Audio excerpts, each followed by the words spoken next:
ரைட்டிங்னா என்ன, காப்பிரைட்டர்ஸ் எக்ஸாக்ட்லி என்ன பண்ணுவாங்க, காப்பிரைட்டர்ஸ் ஏன் எல்லா பிஸ்னஸஸ்க்கும் தேவைப்படுறாங்க, இது ஏன் ஹைலி வேல்யூபிள் ஸ்கில்லாக இருக்குது, அண்ட் ஆல்சோ காப்பிரைட்டர்ஸ்க்கு ஏன் இவ்வளோ பே பண்ணுறாங்க, இதெல்லாம் நீங்கள் தெரிஞ்சுக்கணுன்னா இந்த வீடியோவை கடைசி வரைக்கும் பாருங்கள்.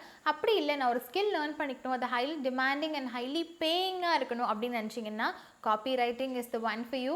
அப்படியும் இல்லை நீங்கள் ஒரு normal social media user and normal internet யூசர்னா கூட இந்த வீடியோ உங்களுக்கு உங்களோட டைமையும் மணியும் சேவ் பண்ணுறதுக்கு ரொம்ப ஹெல்ப் பண்ணும். So without any delay let's get to the video.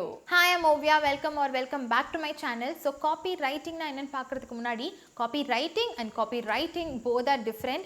இந்த copyrighting deals with law and this copy writing are writers, and also copy writers and content writers both are different. So இப்போ copy ரைட்டிங்னா என்னென்னு பார்க்கலாம். நீங்கள் social media use பண்ணிட்டு இருக்கீங்க, ஃபேஸ்புக்கில் ஒரு நியூஸ் ஃபீட் பார்க்குறீங்க, இல்லை இன்ஸ்டாகிராம் ஸ்க்ரால் பண்ணிட்டு இருக்கீங்க, அப்படி இல்லை யூடியூப் பார்த்துட்டு இருக்கீங்கன்னா ஒரு ஆட் பாப்பப் ஆகும். அந்த ஆட் அட்லீஸ்ட் ஒரு 10 செகண்ட்ஸ் வரும். அந்த 10 செகண்ட்ஸ்க்கு அப்புறமா நம்மள 99% ஆஃப் த பீப்புள் அந்த ஆடை ஸ்கிப் பண்ணிடுவோம் இல்லையா?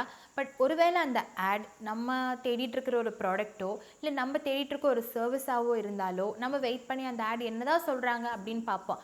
அதுவும் இல்லைன்னா அந்த பேசுகிறவங்க நமக்கு ரொம்ப அட்ராக்டிவாக தெரிஞ்சா ஏதோ ஒன்று சொல்கிறாங்களே அப்படின்னு நம்மளோட அட்டென்ஷன் அவங்க எடுத்துக்கிட்டா நம்ம அந்த ஆடை ஸ்கிப் பண்ணாமல் பார்ப்போம். ஓகேவா? இந்த ஆடை 100 பேர் பார்க்குறாங்கன்னு வச்சுக்கலாம். இந்த ஆடோட முடிவில் ஏதாவது ஒன்று வச்சுருப்பாங்க. இந்த லிங்கை கிளிக் பண்ணுங்கள், இந்த வெப்சைட்டில் ரெஜிஸ்டர் பண்ணுங்கள், உங்கள் இமெயில் யூஸ் பண்ணி சைன்அப் பண்ணுங்கள், இல்லை இந்த நம்பருக்கு கால் பண்ணுங்கன்னு ஏதாவது ஒன்று வச்சுருப்பாங்க. பார்க்குற 100 பேரில் 10 பேராவது அது பண்ணுவாங்க. அதுதான் ஃபர்ஸ்ட் ஸ்டெப் ஆஃப் காப்பி, உங்களோட அட்டென்ஷன் எடுத்துக்கிறது. அடுத்த ஸ்டெப் 2 என்னென்னா, நீங்கள் அதை கிளிக் பண்ணால் வேற ஒரு பேஜுக்கு டைவர்ட் ஆகும். இன்ஸ்டாகிராம்லேயோ ஃபேஸ்புக்லேயோ யூடியூப்லேயோ சேம் சினாரியோ தான். வேற ஒரு பேஜுக்கு போவீங்க. அங்கே உங்களுக்கு ஒரு பிக் ப்ராமிஸ் வச்சுருப்பாங்க. இந்த ப்ராடக்ட்டை நீங்கள் வாங்கினீங்கன்னா உங்களுக்கு இந்தெல்லாம் பெனிஃபிட்ஸ் இருக்குது, இந்த சர்வீஸை நீங்கள் வாங்கினீங்கன்னா உங்களுக்கு இந்தெல்லாம் பெனிஃபிட்ஸ் இருக்குது, இது இப்போ ஆஃபர் ப்ரைஸில் போயிட்டுருக்கு, இந்த ஆஃபர் ப்ரைஸ் இவ்வளோ நாளுக்கு தான், டைம் ரன்னிங், அந்த மாதிரி உங்களுக்கான பெனிஃபிட்ஸ் எல்லாம் கிளியராக மென்ஷன் பண்ணி உங்களை அடுத்த ஸ்டெப் எடுக்கிறதுக்கு கன்வின்ஸ் பண்ணுற மாதிரி அந்த பேஜ் இருக்கணும்.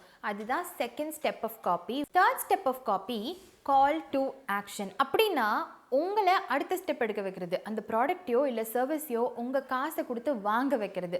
அதுதான் third step of copy. So ஒரு குட் காப்பின்றது எப்படி இருக்கணும்னா, உங்கள் அட்டென்ஷனை கிராப் பண்ணி உங்களுக்கான பிக் ப்ராமிஸ், அதாவது உங்களுக்கான பெனிஃபிட்ஸ் எல்லாம் சொல்லி உங்களை கன்வின்ஸ் பண்ணி அந்த பொருளையோ சர்வீஸையோ வாங்க வைக்கிறது தான் ஒரு குட் காப்பி. ஸோ இதுதான் காப்பி ரைட்டிங் அண்ட் இதுதான் காப்பி ரைட்டர்ஸோட ஒர்க். காப்பி ஆன்லைனில் மட்டும் இல்லை, ஆஃப்லைன்லேயும் இருக்குது. நம்ம எவ்வளோ ப்ராடக்ட்ஸ், இந்த அட்வர்டைஸ்மெண்ட் நல்லா இருக்கே, ஒரு தடவை இந்த ப்ராடக்ட் வாங்கி ட்ரை பண்ணி தான் பார்ப்போமே அப்படின்னு எவ்வளோ ப்ராடக்ட்ஸை வாங்கியிருக்கோம், அதுவும் காப்பி தான். ஸோ இதனால தான் காப்பி ரைட்டர்ஸ் எல்லா பிஸ்னஸஸ்க்கும் ரொம்ப முக்கியம். ஏன்னா எல்லா பிஸ்னஸும் ஏதாவது ஒரு விஷயத்தை மக்கள்கிட்ட விற்க தான் செய்கிறாங்க. அண்ட் இதனால தான் காப்பி ரைட்டிங் ஹைலி வேல்யூபிளான ஸ்கில்லாக இருக்குது அண்ட் காப்பி ரைட்டர்ஸ் ஹைலி பெய்டாக இருக்காங்க. ஒரு எக்ஸாம்பிளோட சொல்லணும்னா, நீங்கள் யூடியூப் யூஸ் பண்ணுறப்போ ஃபேஸ்புக்லையோ இன்ஸ்டாகிராம்லையோ ஒரு ஆட் பாப்பப் ஆகுது, அவங்க பேசுகிறது நல்லா இருக்குன்னு நீங்கள் வெயிட் பண்ணி கேட்குறீங்க அண்ட் ஆல்சோ அந்த லிங்கை கிளிக் பண்ணி செகண்ட் பேஜுக்கு போகிறீங்க.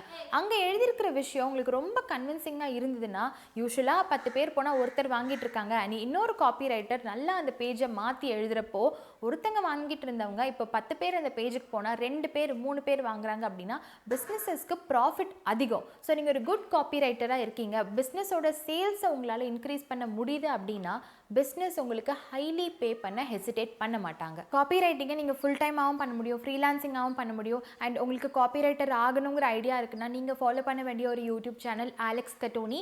அவங்களோட சேனலோட லிங்க் நான் கீழே டிஸ்கிரிப்ஷனில் கொடுக்குறேன், நீங்கள் போய் கிளிக் பண்ணி பாருங்கள். அவங்க கிட்ட காப்பி ரைட்டிங்கான ஒரு கோர்ஸும் இருக்குது. If you want you can take up the course also.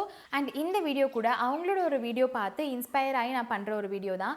இந்த வீடியோ உங்களுக்கு காப்பி ரைட்டிங்னா என்னென்னு ஒரு ஐடியா கொடுத்துருக்குன்னு நினைக்கிறேன். அண்ட் இந்த வீடியோ உங்களுக்கு ரொம்ப யூஸ்ஃபுல்லாக இருந்திருக்கும் நான் நம்புகிறேன். இந்த வீடியோ உங்களுக்கு பிடிச்சிருந்ததுன்னா லைக் பண்ணுங்கள் அண்ட் இந்த சேனலை சப்ஸ்கிரைப் பண்ணுங்கள். Until next time, bye.